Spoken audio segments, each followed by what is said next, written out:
É um texto longo que nós vamos ler do primeiro versículo 1 até o 19. Mas por si só de ler esse texto, ele é muito confrontador, ele vai renovar a nossa visão, o nosso ânimo. Só por ler esse texto já era o suficiente para a gente estar na presença do Senhor, de joelhos, orando e buscando a Deus. Vamos ler, Daniel 9, amém ou misericórdia? Amém. Amém ou a escola de formação?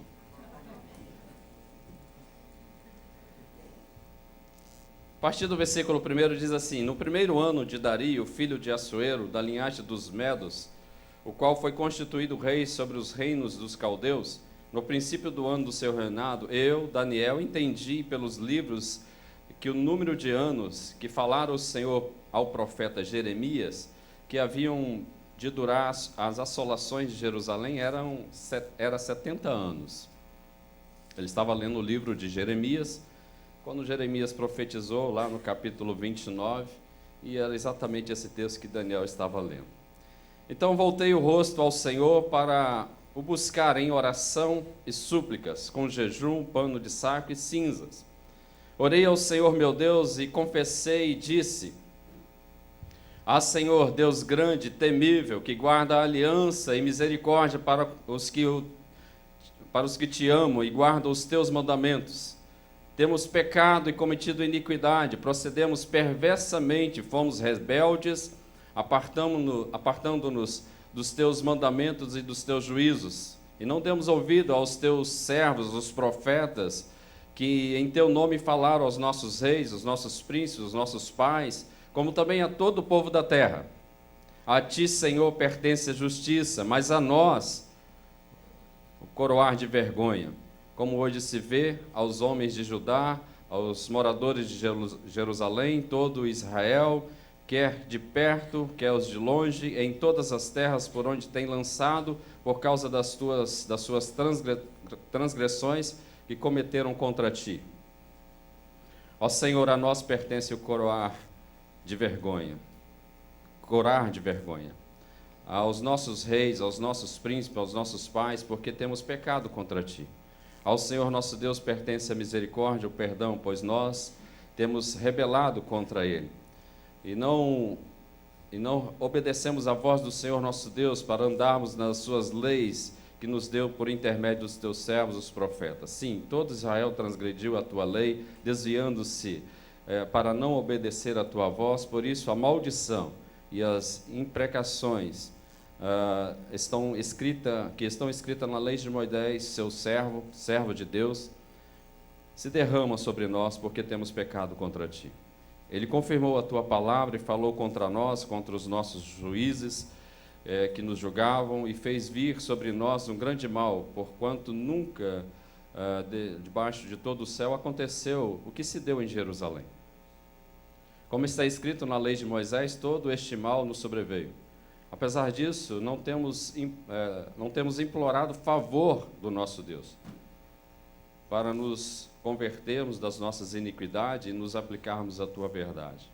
Por isso o Senhor cuidou de trazer sobre nós o mal e fez vir sobre nós, pois justo é o Senhor nosso Deus em todas as suas obras que faz, pois não obedecemos à sua voz. Na verdade, ó Senhor nosso Deus, que tiraste o povo da terra do Egito com mão poderosa, a ti mesmo adquiriste renome. Como hoje se vê, temos pecado e procedido perversamente. Ó Senhor, segundo todas as tuas justiças, aparta-se a tua ira e o teu furor da tua cidade de Jerusalém, do teu santo monte, porquanto, por causa dos nossos pecados, por causa das iniquidades de nossos pais, se tornaram Jerusalém o teu povo opróbrio para todos os que estão em redor de nós. Agora, pois, ó nosso Deus, ouve a oração do teu servo e as suas súplicas sobre o teu santuário assolado, faça resplandecer o teu rosto. Por amor do Senhor, inclina, ó Deus meu, os ouvidos e ouves, abre os olhos e olha para a nossa desolação, para a cidade que é chamada pelo teu nome, porque não lançamos as nossas súplicas perante a tua face, fiados em nossa justiça. mas nas tuas muitas misericórdias. Ó Senhor, ouve. Ó Senhor, perdoa. Ó Senhor, atende-nos e age. Não te retardes, por amor de ti mesmo, ó Deus, ó meu Deus, porque a tua cidade e o teu povo são chamados pelo teu nome. Amém? É um confronto. Quero começar com uma oração. E nós vamos dividir a igreja aqui. Essa parte da lateral vai orar pelo sistema político do nosso país. E aí envolve todo esse sistema, presidentes, os prefeitos, a política, as estratégias, tudo que vier à sua mente, que o Espírito Santo trouxer à sua mente, você vai orar dessa forma. É um clamor que nós vamos fazer. Então essa parte aqui à minha direita, na lateral. Do meio para cá, também à minha direita, as duas alas, vai orar pelo sistema econômico do nosso país. Tudo que envolve o sistema econômico, as empresas, o próprio governo, as taxas, os impostos, tudo que envolve isso, desemprego, as empresas passando por dificuldade, até mesmo os recursos naturais que o nosso país é rico e que está faltando, como a água. Nós estamos aí numa crise híbrida que vai, com certeza, vai nos afetar, então vamos orar sobre isso. E esta metade para cá, à minha esquerda, vocês vão orar pelo sistema religioso do nosso país. E aí envolve todas as igrejas, a nossa ação, o que a igreja está fazendo, qual o papel da igreja neste momento, pedindo a Deus que avive a igreja, que faça a igreja se mover desta forma como Daniel, com arrependimento, confessando o pecado. Confesse o pecado da nossa nação, amém? Vamos ficar de pé todos então, e você vai clamar, você vai orar, e nós vamos estar orando juntos.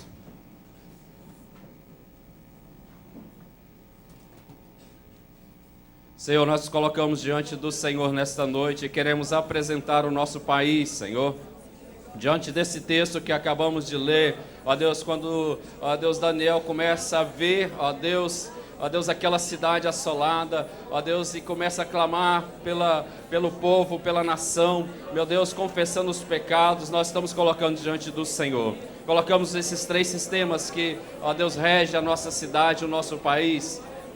Meu Deus, o sistema político da nossa nação, toma em tuas mãos, meu Deus, toma em tuas mãos o presidente desta nação, toma em tuas mãos, ó Deus, os senadores, os deputados, ó Deus, aqueles que estão ali investidos de autoridade. Nós queremos orar por eles, queremos clamar por eles, meu Pai, em nome do Senhor Jesus. Queremos pedir que o Senhor intervenha na nossa nação, no nosso país. Ó Deus, queremos colocar o nosso país diante do Senhor. Deus, o sistema econômico do nosso país, ó Deus, as empresas, os recursos financeiros, meu Deus, em nome do Senhor Jesus, estamos passando por um momento tão difícil, Senhor, ó Deus, a classificação do nosso país perante os outros, Pai, está abaixo, meu Deus, ó Deus, da média, meu Deus, em nome do Senhor Jesus, isso inibe, ó Deus, o investimento no nosso país, por isso toma em tuas mãos, oramos pela igreja, oramos pelo papel da igreja, que o Senhor levante uma igreja forte no nosso país, aviva a tua obra, Senhor, no nosso país, em nome do Senhor Jesus. Queremos colocar diante do Senhor, clamar, Senhor, clamar, intervenha na nossa nação, aviva a nossa nação, Senhor. Ó Deus, faça algo, Pai, pela nossa nação, em nome do Senhor Jesus, em nome do Senhor Jesus, meu Deus, em nome do Senhor Jesus, nós colocamos diante do Senhor, meu Deus, em nome do Senhor Jesus, como igreja nós nos prostramos diante do Senhor, como igreja nós queremos clamar, como igreja, Senhor, nós queremos batalhar, nos colocar na brecha, Senhor, em nome do Senhor Jesus. Repreendemos toda a horta do mal, ó Deus, toda seta, todo espírito maligno de corrupção, ó Deus, no meio da tua igreja, em nome do Senhor Jesus. Toma em tuas mãos, meu Pai, em nome do Senhor Jesus. Apresentamos ao Senhor, meu Deus, o nosso país. Cremos na intervenção do Senhor, cremos no poder do Senhor, Pai, em nome do Senhor Jesus, em nome do Senhor Jesus, Pai, em nome do Senhor Jesus. Meu Deus, nós queremos orar ao Senhor, Pai, e queremos clamar ao Senhor para que o Senhor intervenha na nossa nação. Meu Deus, assim como Daniel orou, ó Deus, e falou, Senhor, nunca houve situação dessa em Jerusalém, nunca houve, Senhor, uma situação moral tão baixa, Senhor, em Jerusalém. Nunca houve, Senhor, uma corrupção tão grande, Senhor, no nosso país. Ó Deus, intervenha na nossa nação. Nós colocamos diante do Senhor, clamamos ao Senhor pela tua misericórdia. Ó Deus, em nome do Senhor Jesus, Pai, manda fogo do céu e queima, Senhor, toda esta hóstia do mal, ó Deus, todo espírito maligno da corrupção, da contenda, da ganância, Senhor, em nome do Senhor Jesus. Ó Deus, todo espírito do egoísmo, ó Deus, em nome do Senhor Jesus, toma em tuas mãos, Pai, o sistema político do nosso país. Meu Deus, eles estão perdidos, eles não sabem o que fazer. Meu Pai, não há, ó Deus, saída senão ao Senhor intervir. Não há como sair dessa situação, ó Deus, se a igreja não clamar, se a igreja não orar e pedir a misericórdia do Senhor, assim como Daniel fez, meu Pai, em nome do Senhor Jesus. Oramos, Senhor Deus, pelo sistema econômico do nosso país, pela riqueza do nosso país, pelos recursos do nosso país, ó Deus, pelos produtos, meu Deus, em nome do Senhor Jesus, toma em tuas mãos, muitas empresas fechando, muitos funcionários sendo demitidos, ó Deus, muitos pais de família perdendo recurso, Pai, financeiro. Tenha misericórdia, Senhor, em nome do Senhor Jesus. E alguns estados ainda estão sendo assolados, alguns pela seca, pela falta de água, pela escassez, pelo deserto. Outros, Senhor, pelo excesso de água, pela chuva forte, pela enchente, Senhor, que arrasa com tudo. Acima de tudo, Senhor, de toda esta maldição no nosso país, também estamos debaixo da mão do Senhor que está pesando sobre o nosso país. E eu creio que isso é em função do sistema religioso. O nosso país, meu Deus, é um país idólatra. O nosso país é um país que não se rendeu aos teus pés.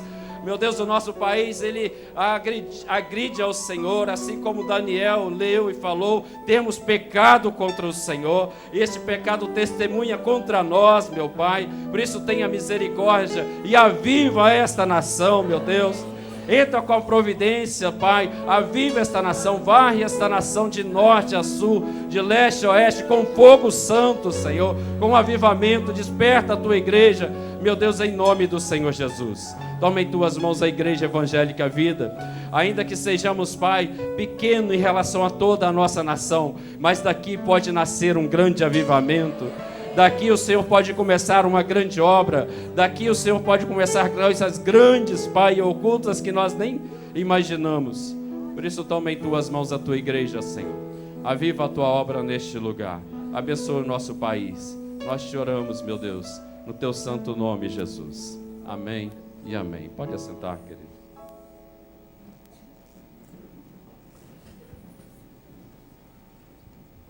Queridos, não tão longe, podemos dizer muito recente, aconteceu um grande avivamento. Se a gente olhar as histórias dos avivamentos em todos os continentes, nos 5 continentes, a gente vai ter história para contar. E não tão longe, né, na América do Sul, mais preciso na Colômbia, nós tivemos um grande avivamento. Nós, porque nessa época eu também não estava na igreja, mas eu peguei o reflexo disso no início da minha conversão, possivelmente também alguns irmãos, e até mesmo na época de igreja, nós éramos a igreja presbiteriana. Mas a história conta a história de um casal, o nome dele é Júlio e o nome dela é Ruth, e eles são da Colômbia, colombianos, e nesta época, na década de 70, ele estava então nos Estados Unidos, e lá ele tinha uma academia e praticava yoga. E ali Deus visitou aquele homem, e ele se converteu, e diz a esposa dele, a Ruth, que a conversão foi tão genuína, que ele se arrependia tanto dos pecados, sentia tanta vergonha do que ele fez, e ele rolava no chão e pedia misericórdia a Deus, e rolava no chão e pedia arrependido, pedia misericórdia, e clamava o sangue de Jesus, e aquele homem voltou então dos Estados Unidos, deixou todo aquele trabalho que tinha lá nessa área de yoga e voltou para a Colômbia, isso na década de 70. Nessa época a Colômbia estava assolada, o país estava praticamente acabado, o cartel dominava, os barões da droga dominavam, a morte acontecia todos os dias, não uma, mas 10, 15 pessoas por dia morriam. Então todo o governo estava envolvido nessa corrupção no meio das drogas. A Colômbia tornou-se o país como o maior distribuidor de drogas, de cocaína do mundo, era o selo aí da cocaína. Então, é nesse contexto que o Júlio e a sua esposa voltou para o país todo arrasado, ninguém tinha coragem de sair nas ruas, a insegurança era muita, não tinha confiança no governo, não tinha escolas, não tinha mais nada funcionava, desemprego acontecendo, as empresas quebrando, e não tinha uma luz no final do túnel. E este homem volta para aquele país e começa a orar a Deus. E ele vai para aquela região de Cali, onde tinha o maior número de cartéis, e começa a orar e clamar ao Senhor. Orar e clamar ao Senhor. Busca ajuda nas outras igrejas. Tentou fazer uma associação com as igrejas para orarem e buscarem o Senhor, para Deus reverter aquela situação. Teve muita dificuldade, muita barreira, mas eles não desistiram e continuaram orando. Mapearam a cidade todinha, porque além do cartel, além das drogas, também tinham grandes números de centro espírita que dominava a região. Aqueles espíritos dominavam a região. Eles mapearam tudo isso e a igreja começou a orar, e ele orando, aquele homem orando. E não desistiu de orar pelo aquele país, crendo que Deus ia fazer algo maravilhoso, um avivamento naquele lugar. E Deus começou a mover. E as pessoas começaram a se converter, os jovens começaram a se converter. E chegou num determinado momento que a igreja já estava com 5.000 pessoas. E aquilo começou a mexer com os cartéis, aquilo começou a tirar aqueles jovens que trabalhavam associados a esses cartéis dessa vida. E eles começaram então a fazer a obra do Senhor com empenho. E a sociedade começou a ver e a conversão começou a acontecer. Então chegou no ano de 1995, quando a igreja que ele estava pastoreando estava bem fortificada, todo mundo orando, buscando. Ele então vai até o presidente do país. O presidente e a esposa o convidam para orar. Nessa época, a Colômbia sofria tanto que, segundo a esposa dele, em um dia só, 4 presidentes passaram pelo país. Todos eram impeachment, um atrás do outro. Nós estamos querendo fazer um aqui. Mas lá foi um atrás do outro. E aqueles presidentes eram subjugados, eles saíam, eram deportados. E esse presidente o convidou para ir lá orar. E eles foram. Esse presidente era o Hugo Soares. Então eles foram, conversaram, oraram. Depois desta oração, o presidente deu carta branca para ele pregar o evangelho.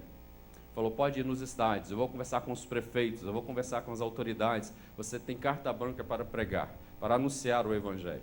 E ele então foi para o estádio, em Cali, e fez um grande culto, uma grande cruzada. Nesse dia, mais de 60.000 pessoas foram a esse estádio. E foi assim algo maravilhoso. Como eu falei, depois desse dia, segundo o depoimento da esposa, 48 horas ficou sem nenhum assassinato naquela cidade. Coisa que acontecia 15 por dia, ficou sem nenhum assassinato.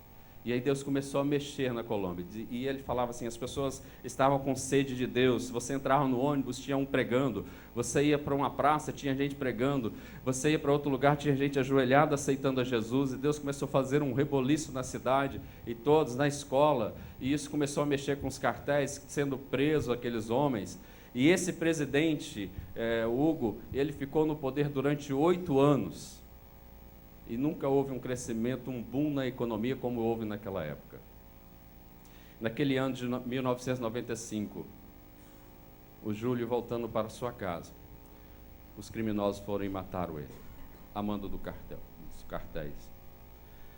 E aí as pessoas pensavam, agora que as coisas pareciam que estavam acontecendo no nosso país, da morte daquele homem. Ele morreu como mártir. Deus levantou a igreja ali. Todos os pastores estavam no velório. E todos os pastores fizeram uma aliança entre eles e a esposa. Ela continuou o trabalho. E Deus avivou aquele país. Aquele país foi visitado pelo Senhor de uma forma sobrenatural. Eu tenho até aqui um depoimento de uma entrevista que foi feita com a esposa dele e uma pergunta. Uma pergunta que eles fizeram, uma revista, e pergunta, como é o avivamento da Bolívia, como o avivamento da Bolívia afetou, ou atingiu, ou alcançou a nação e a cultura? E ela responde da seguinte forma, foi um movimento soberano de Deus sobre uma nação, não apenas de uma igreja que estava sendo avivada, mas de toda a nação. Até aquele momento, a Bolívia teve mais presidentes do que todos os anos desde a sua independência. Houve tantos golpes que em um ano, em um dia, teve 4 presidentes, aquilo que eu tinha falado. No entanto, quando o presidente Hugo, que é esse que eu falei, abriu as portas para o evangelho, ele permaneceu no poder por 8 anos.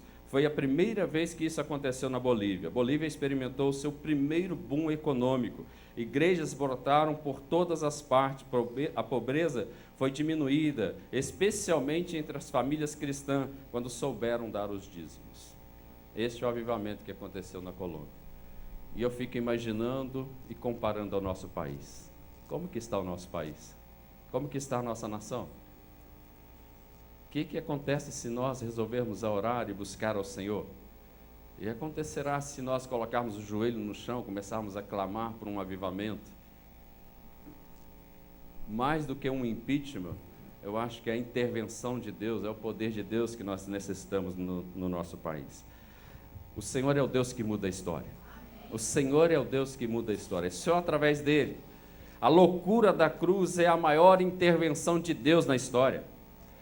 Para muitos que a gente vê lá em Coríntios, 1 Coríntios 1:8, para os que se perdem é loucura, mas para nós é poder de Deus. Então é somente através do poder de Deus para mudar a nossa nação. E isso vem através da oração da igreja, isso vem através da minha e da sua oração. E se nós olharmos esse texto de Daniel, nós vamos passar vergonha.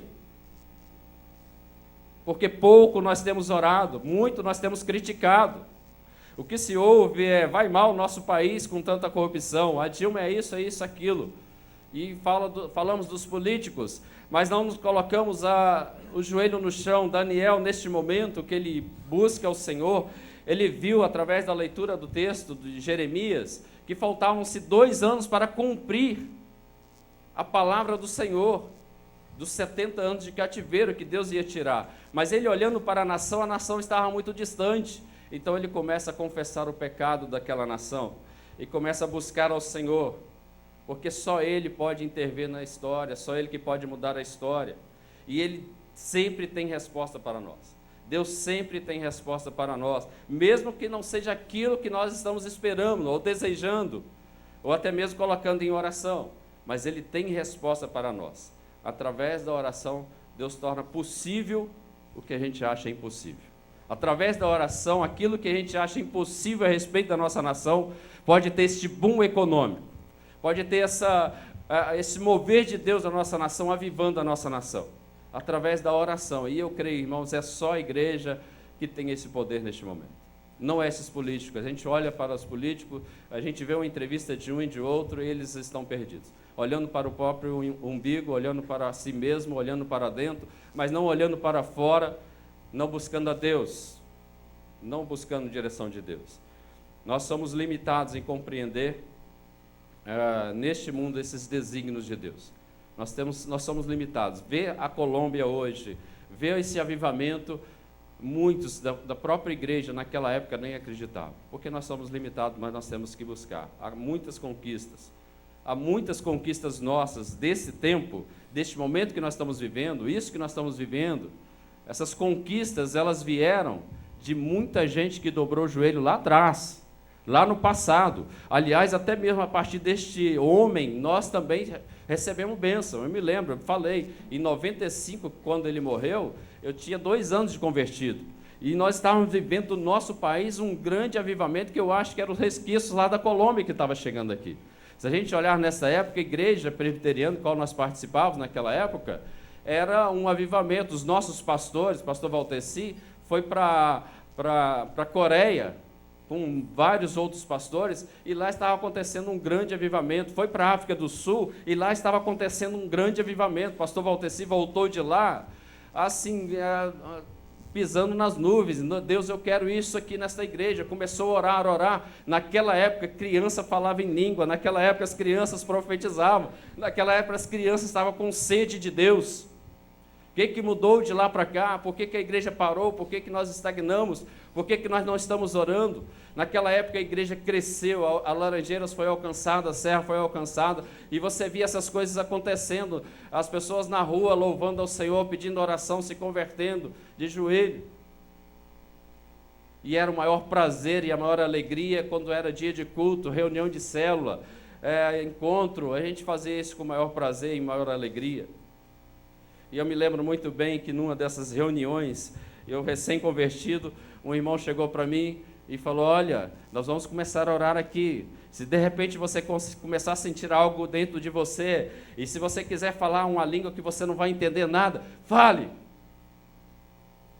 E de repente você pode estar uivando igual um cachorro, não ligue para isso. Deixa o Espírito agir. E nós começamos a reunião, e começou aquele mover, de repente eu já estava quase subindo as paredes, e estava uivando igual um cachorro, já estava falando uma língua que eu não entendia nada. E eu assustado com aquilo, mas saí dali alegre com a presença de Deus. Era um grande avivamento, era algo maravilhoso que Deus estava operando no nosso meio, e que Deus quer continuar fazendo. O maior prazer do Senhor é visitar a igreja com esse poder, é o maior prazer do Senhor. A nossa oração hoje, os nossos filhos vão colher os frutos. A sua oração hoje garante para os seus filhos um outro futuro, não esse que nós estamos vivendo agora. É a nossa oração, é a oração da igreja, nós temos que clamar, nós temos que buscar. Se nós queremos ver dias melhores, é através do joelho, é através do jejum, é através da oração. Graças a Deus essa igreja responde bem ao chamado da liderança. Quando nós fazemos orações aqui 5 horas da manhã, na madrugada, você vê a igreja cheia. Mas a rotina nossa não é de oração. Nós não oramos, nós não buscamos ao Senhor, nós somos preguiçosos. A gente não confia no poder da oração. Se confiássemos, nós já estaríamos orando, nós não teríamos 2 cultos hoje. Nós teríamos 3, 4, 5, mesmo que se fosse no templo novo. Porque quando a gente ora, o céu se mexe e coisas novas acontecem aqui nessa terra. Não há nenhum poder bélico, nenhum exército armado, nenhum poder político, econômico, que pode alcançar resultados semelhantes aos resultados de uma oração. Nada disso, queridos. Vai entrar outros, vai vir outros políticos, mas se a igreja não orar, se a igreja não buscar a Deus, nós vamos perecer. Nós vamos perecer, nós temos que orar para Deus levantar homens quebrantados lá na igreja. A maioria dos políticos, eles dizem, eu vou fazer, o meu partido vai fazer, em 5 anos eu vou mudar. Agora, seria muito diferente se a gente ouvisse de um político dizendo, vamos orar, vamos pedir a Deus. Você já ouviu isso? Vamos clamar ao Senhor, vamos insistir com Ele, Deus vai nos dar direção. Ora, Brasil! Você já ouviu isso de algum político? Se a gente não buscar em Deus, se a gente não clamar ao Senhor, a mudança não virá, a história vai continuar a mesma daqui para pior. Teve um presidente nos Estados Unidos, que é Abraham Lincoln, e ele, numa das suas palavras, ele falou exatamente isso: não se governa um país sem Bíblia e sem oração. Não se governa um país sem Bíblia e oração. Quando Salomão foi instituído rei, o que ele pediu? Sabedoria, Senhor, para administrar esta nação. Sabedoria vem de Deus. Sabedoria vem do Senhor. Se alguém quer sabedoria, peça ao Pai, que Ele dá. Boa medida, recalcada, abundante. Nós precisamos orar para que os nossos políticos se rendam aos pés do Senhor Jesus. Nós precisamos orar para que as nossas autoridades rendem-se ao poder de Deus. Nós temos que orar desta forma. Infelizmente, eles estão colocando as confianças nas próprias forças, na própria sabedoria, nas riquezas, nos cavalos, e com isso a humanidade só vai de mal a pior, a deriva. Eles têm dinheiro, mas não têm paz. Têm poder, mas não têm controle nenhum. Tem o mundo aos seus pés, mas a alma totalmente vazia. A alma totalmente vazia. E a nossa geração, ela desaprendeu a orar. Tornou-se independente, autossuficiente. Às vezes a nossa oração é aquela do almoço. Muito obrigado, Senhor. Amém. Acordamos e a nossa oração é escovando o dente. Senhor, abençoa meu dia. Desaprendemos a orar. Traçamos a nossa própria rota, o nosso próprio destino. Não oramos mais, não nos humilhamos diante de Deus. Paramos.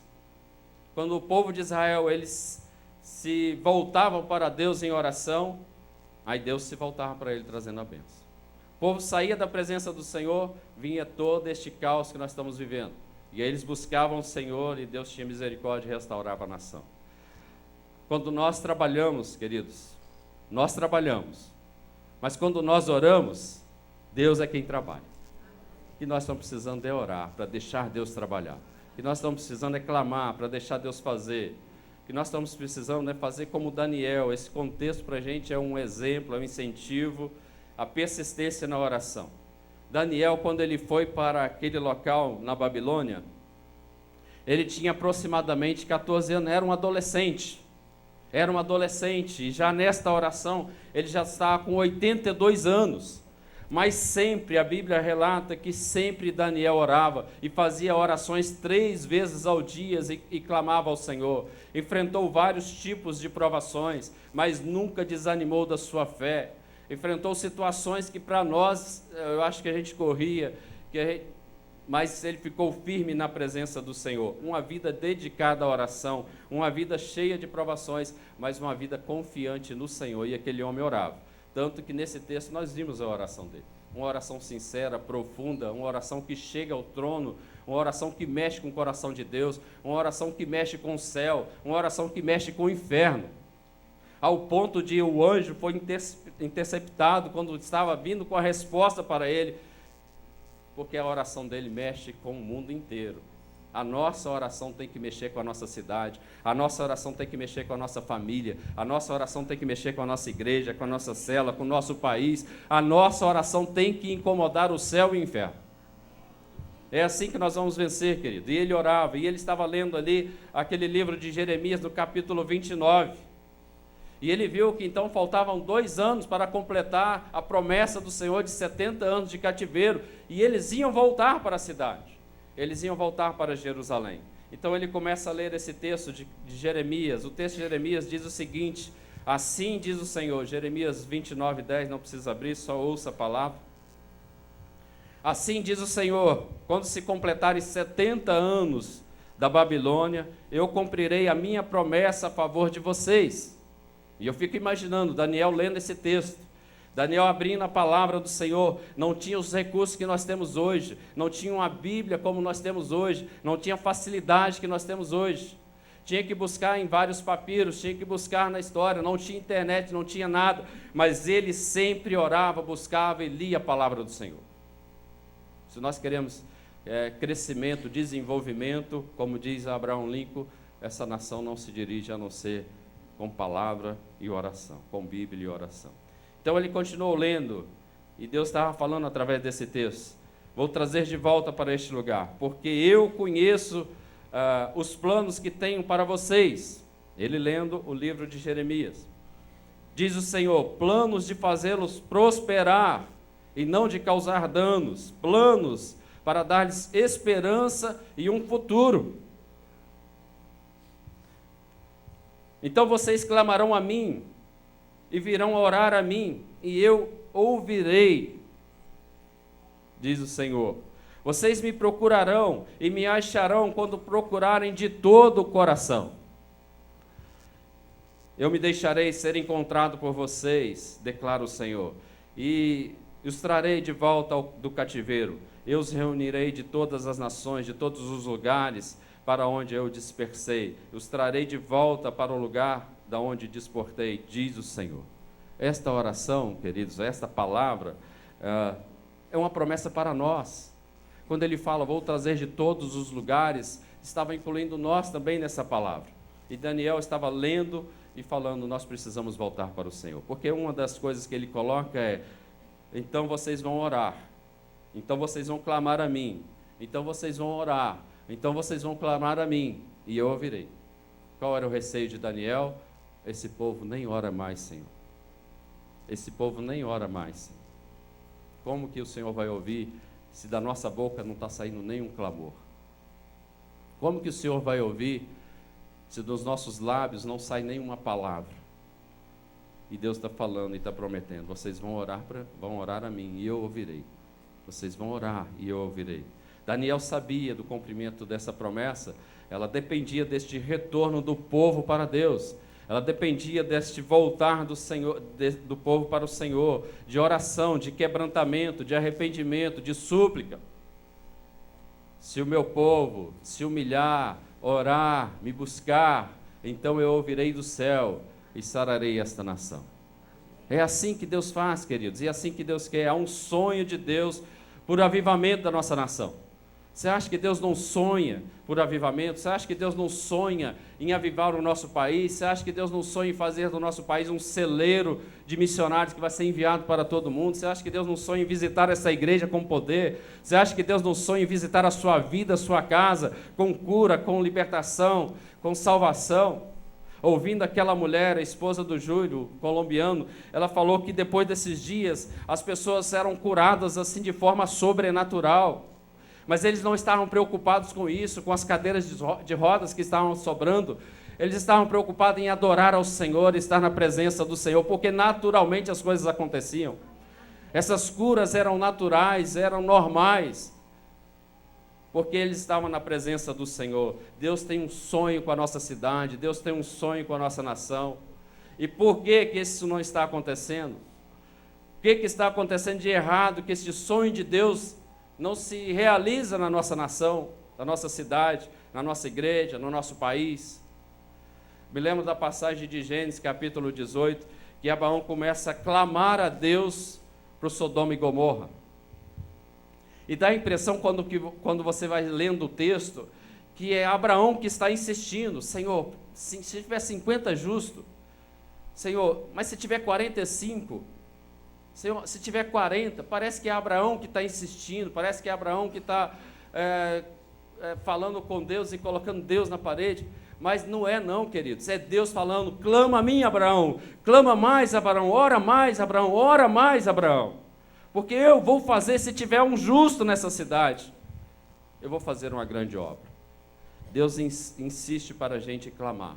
Deus insiste para a gente clamar. No mesmo texto de Jeremias 29, que Daniel estava lendo, ele diz no capítulo 7, busquem a prosperidade da cidade, busquem a prosperidade da cidade para a qual eu os deportei, orem ao Senhor em favor dela, orem ao Senhor em favor dela, porque a prosperidade de vocês depende da prosperidade da cidade.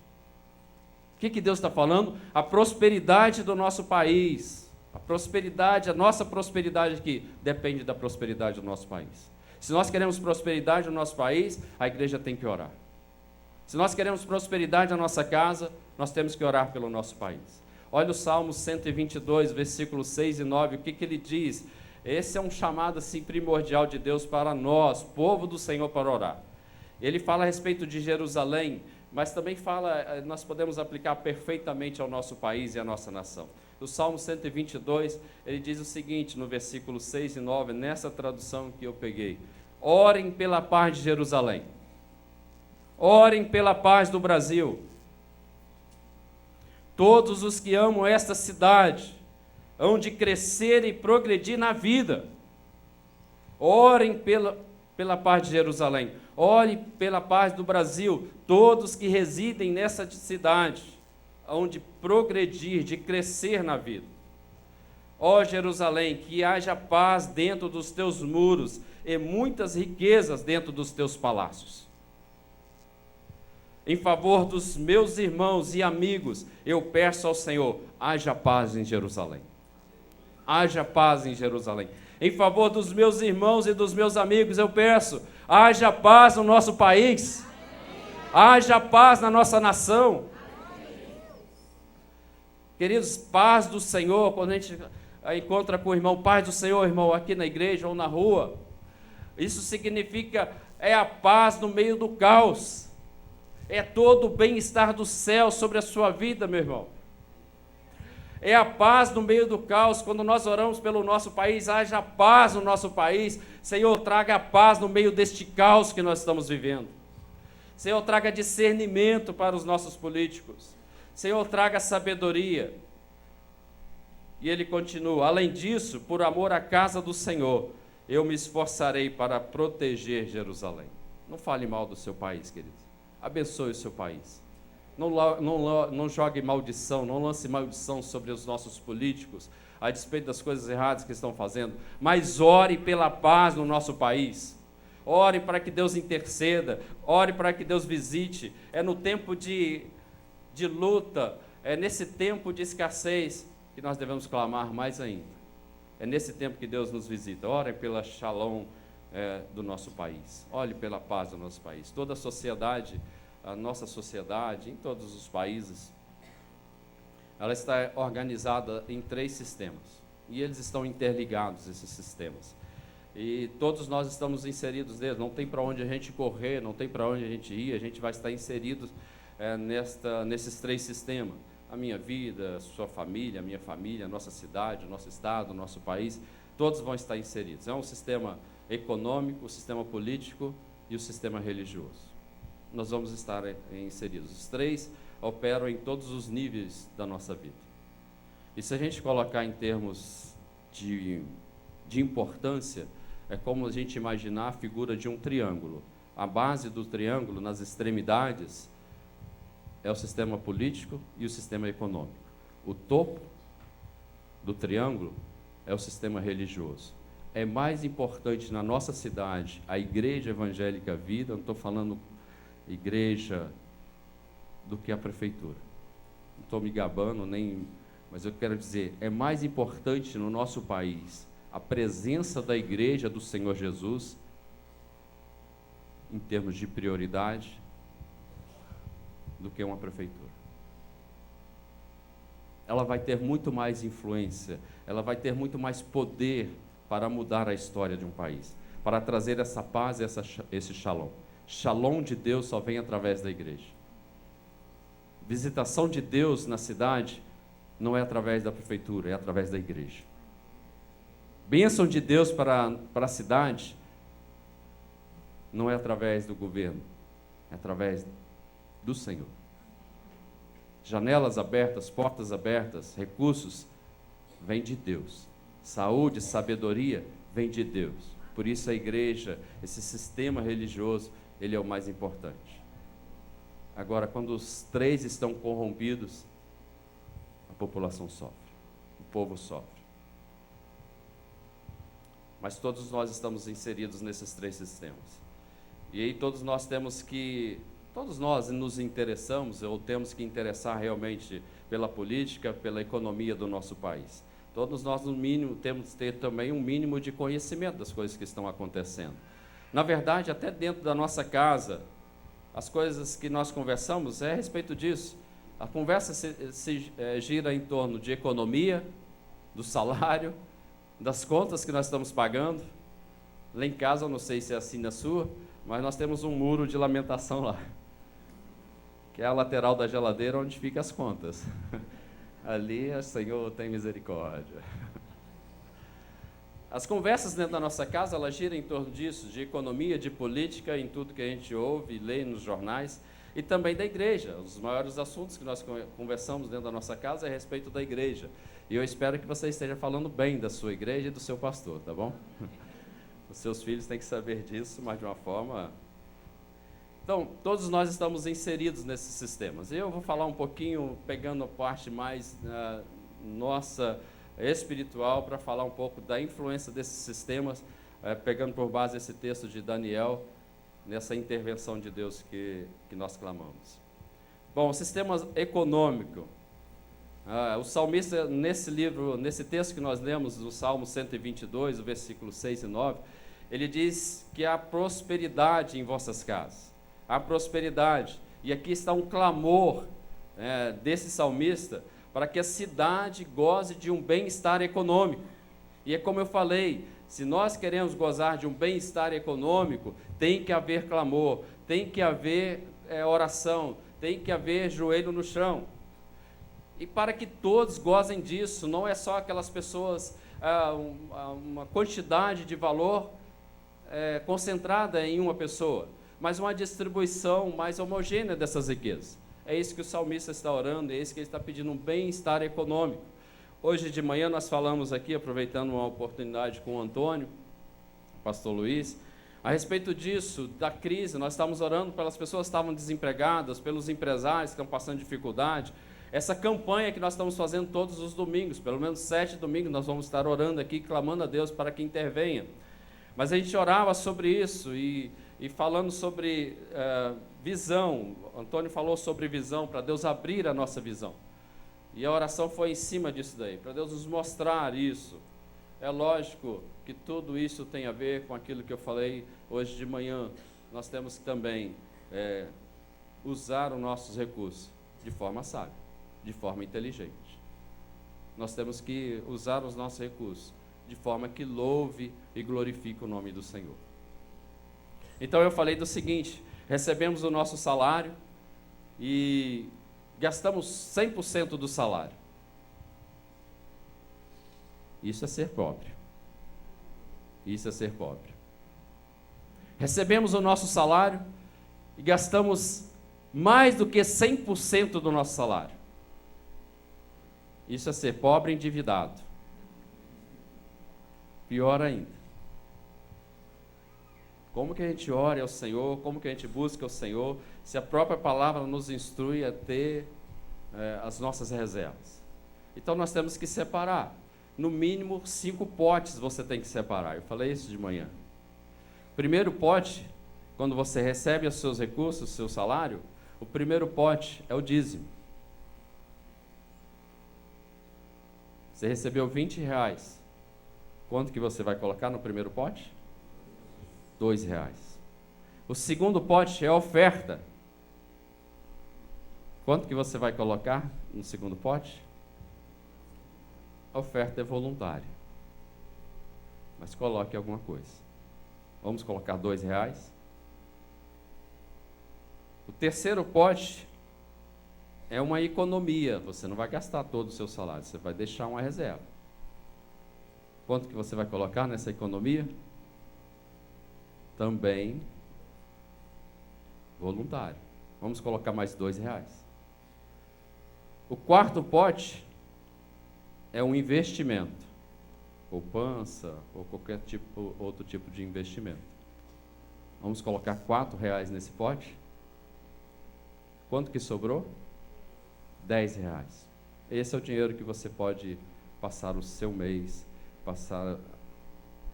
e você vai ter uma reserva, você vai ter uma poupança, e você vai estar debaixo da bênção do Senhor. Você vai ter todos os direitos de dobrar o seu joelho e falar com o Senhor: Senhor, a tua palavra diz que o Senhor vai abrir a janela do céu e vai derramar bênção sem medida. E ainda me garante para me fazer prova disso. E eu estou fazendo prova do Senhor, Pai. Com certeza a bênção virá, queridos. Com certeza a bênção virá. No meio da crise, no meio da dificuldade. Aliás, para um servo do Senhor fiel, crise não é problema. Crise é oportunidade. Crise é oportunidade. Esse é o sistema econômico que gere o nosso país, nós somos inseridos nele, e Deus deseja que a nossa oração seja para o bem-estar de todos, que todos gozem deste bem-estar econômico, que todos tenham realmente, não que nós vamos colocar o nosso amor naquilo ali, no nosso dinheiro, em coisas materiais, mas nós vamos ter os recursos para abençoar a nossa família e ter realmente um ambiente mais gostoso com todos esses recursos que a gente pode usar para o nosso bem-estar, porque é isso que Deus quer para nós. Agora, quando a nação ela não se preocupa com essa parte, quando não há preocupação neste lado, aí há dificuldade.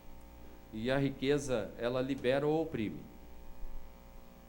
Nós temos na nossa classe de casais, nós introduzimos, na classe de casais a lição sobre finanças. Apesar de nós já termos um curso de finanças aqui. Mas todas as vezes que a gente ia para a classe, a gente notava uma dificuldade muito grande dos casais. E olha, isso está sendo em primeiro lugar já na estatística os índices de divórcio. Problema financeiro. E o que a gente nota é o seguinte: tanto pouco dinheiro gera conflito, como muito dinheiro também gera conflito. E às vezes piores do que pouco.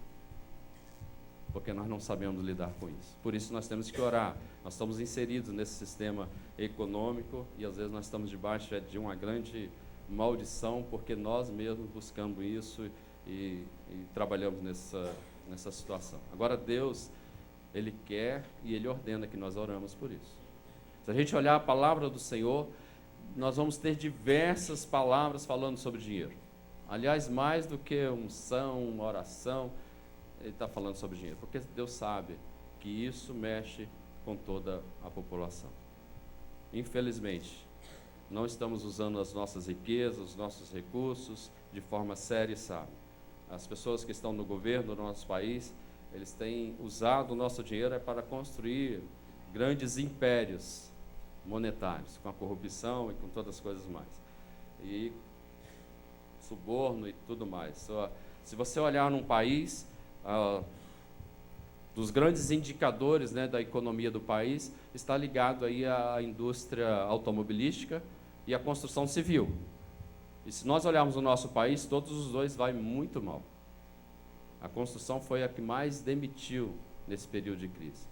E as concessionárias estão com os pátios abarrotados e dando férias coletivas. E nós precisamos orar. Olha o que diz no Provérbios 29, 2, com relação a isso.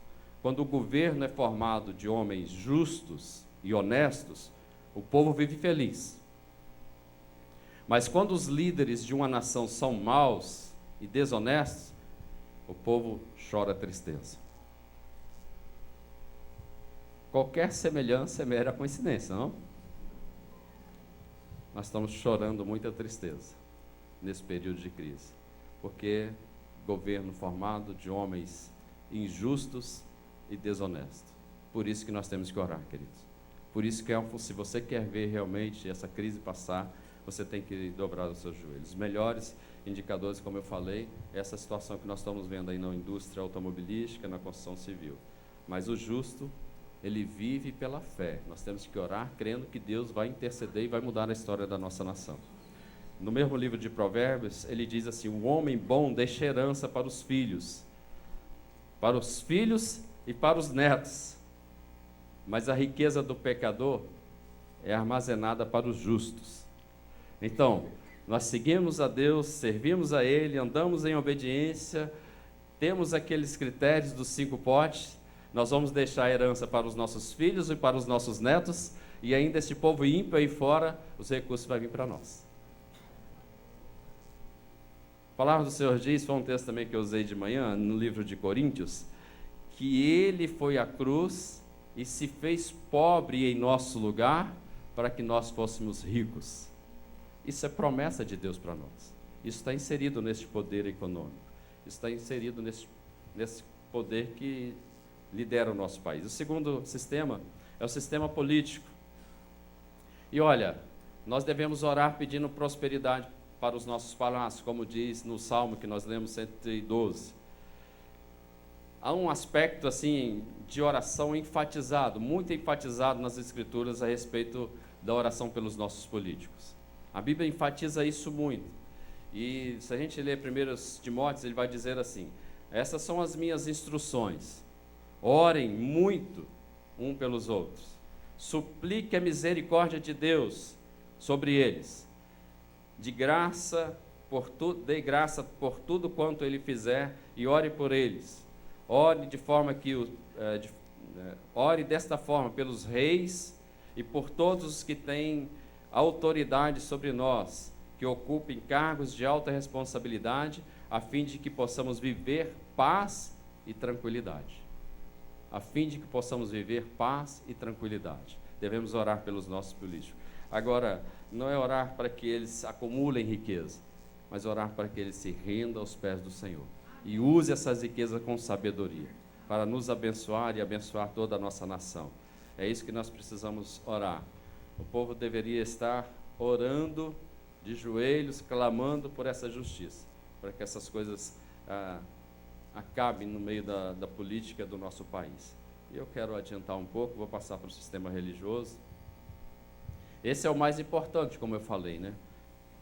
Em todas as nações, esse é o mais importante. Tem a função de levar a cidade a amar a Deus. Tem a função de levar a cidade a conhecer ao Senhor Jesus. Tem a função de promover o shalom na cidade, a paz na cidade, paz no meio do caos. Esta é a função.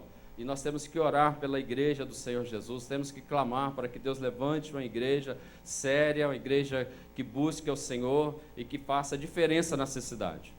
A igreja evangélica Vida tem que ser uma igreja que faça diferença, porque leva a Deus a sério, a palavra do Senhor a sério, que busca e que ora, e isso faz grande diferença na cidade. Isso faz grande diferença. A igreja tem a função de promover um relacionamento íntimo do homem com Deus.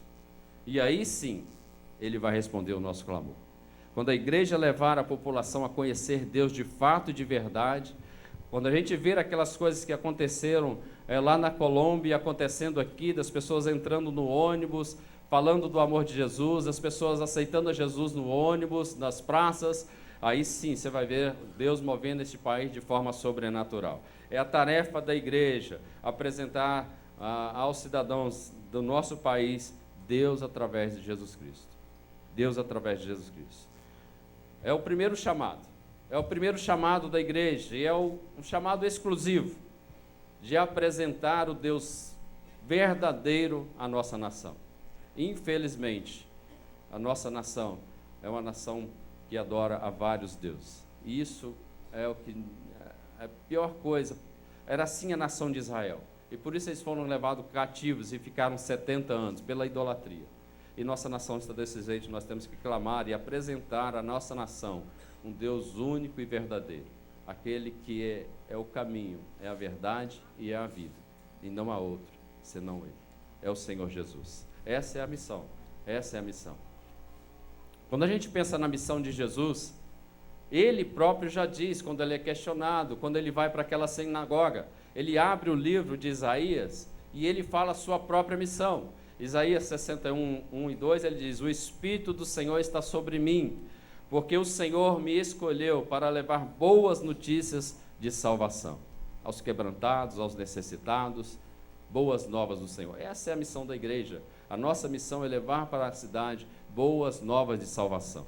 Nós só teremos paz verdadeira, não é com salário mais alto, não é com outro emprego, não é com recurso financeiro. Paz só vem do céu.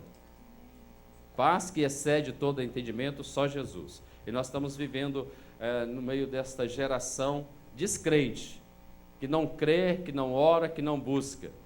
E é assustador, queridos, a gente olhar para fora e ver como que está a nossa cidade. Olhar para dentro e ver como que está a nossa igreja.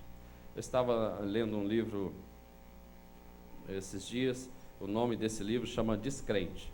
E ele apresenta algumas estatísticas que eu vou ler só para a gente ter ideia como que está a igreja. Não são todas que estavam no livro, algumas só para a gente ter ideia. Na verdade, o autor é americano e ele pega o seu público nos Estados Unidos, mas nós podemos transportar isso para cá, que não vai ser diferente. Alguma coisa mais para mais ou para menos, mas não vai ser diferente. Uma das perguntas que eles fizeram foi essa: a Bíblia deve orientar a lei dos países ou a vontade do povo? A Bíblia deve ser ainda referência para as leis do país, para o governo, ou a vontade do povo? E aí as pessoas mais novas disseram que, a maioria deles, disseram que é a vontade do povo que deve governar, e não a Bíblia.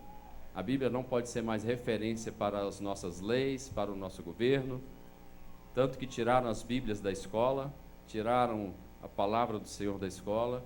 O que vai ser da nossa nação? O que vai ser do sistema religioso se nós, igreja do Senhor Jesus, não intervir?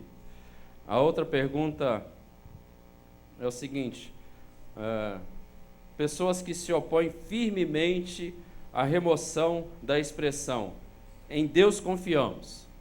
Nos Estados Unidos, as notas, elas têm lá, confiamos em Deus.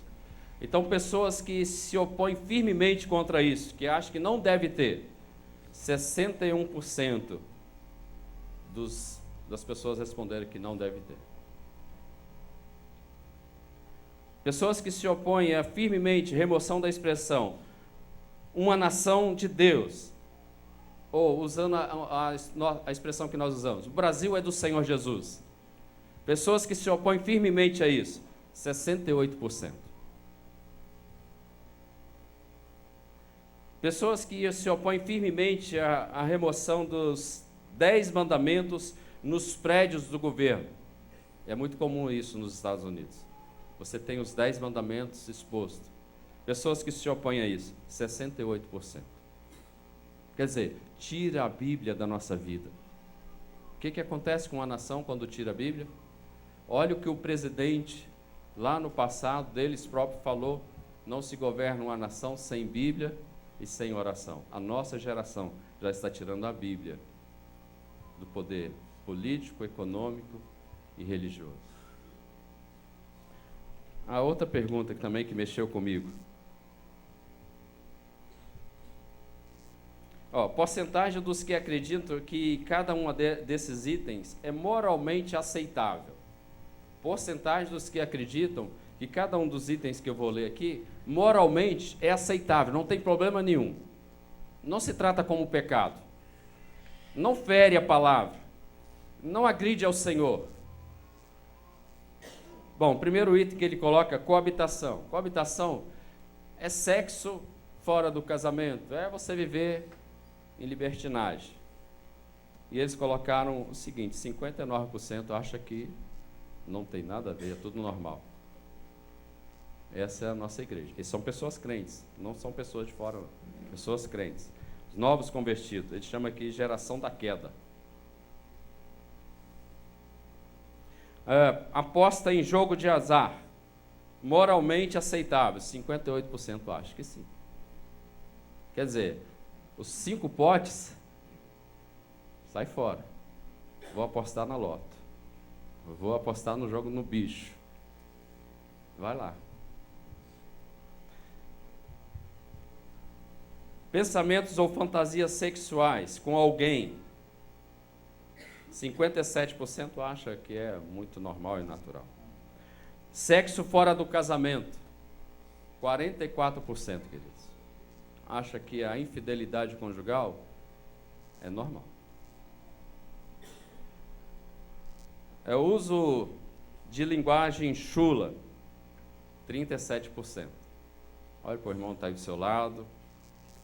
Aí, irmão, presta atenção, hein? Embriaguez, 35%. Acha que moralmente não tem problema nenhum. Ver pornografia, sexo explícito, 33% também não acha que moralmente é aceitável. Aborto, 32% acha que o aborto é normal. Podia ter falado com a mãe deles, né? Podia ter falado com a mãe deles lá.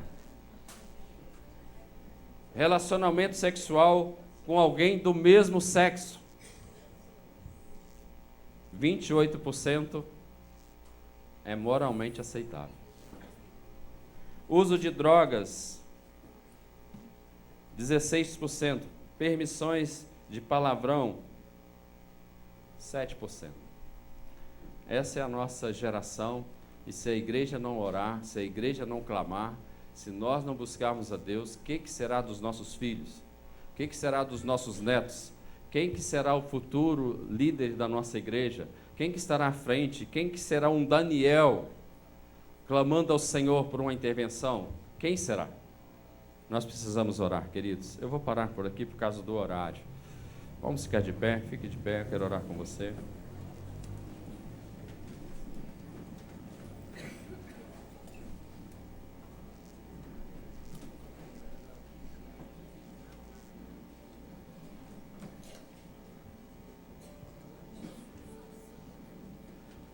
A minha pergunta é: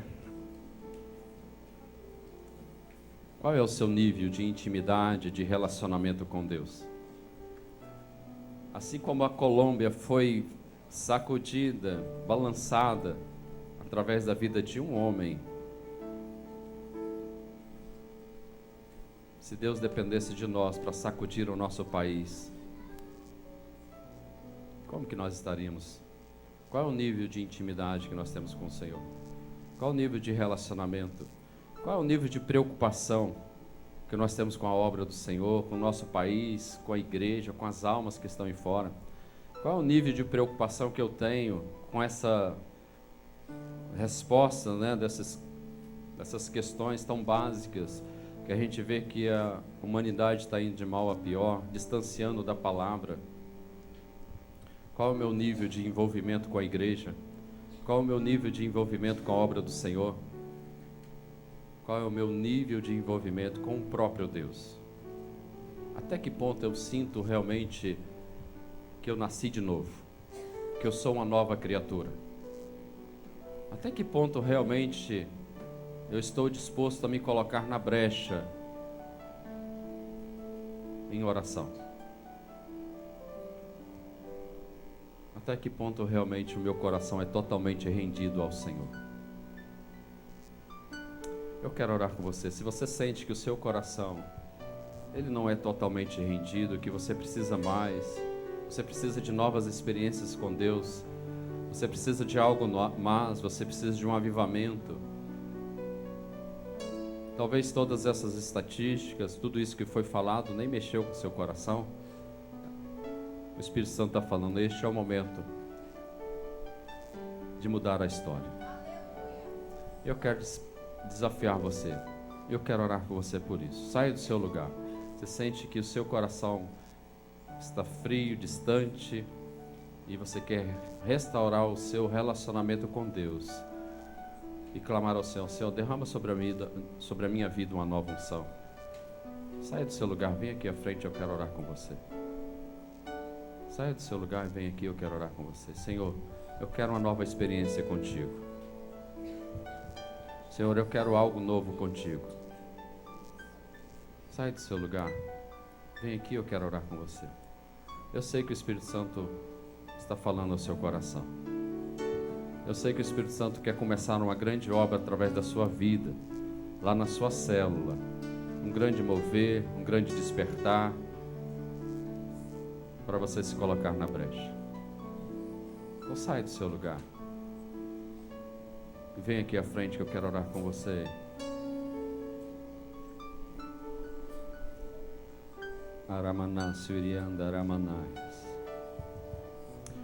Senhor, aviva a tua obra na nossa nação, Pai.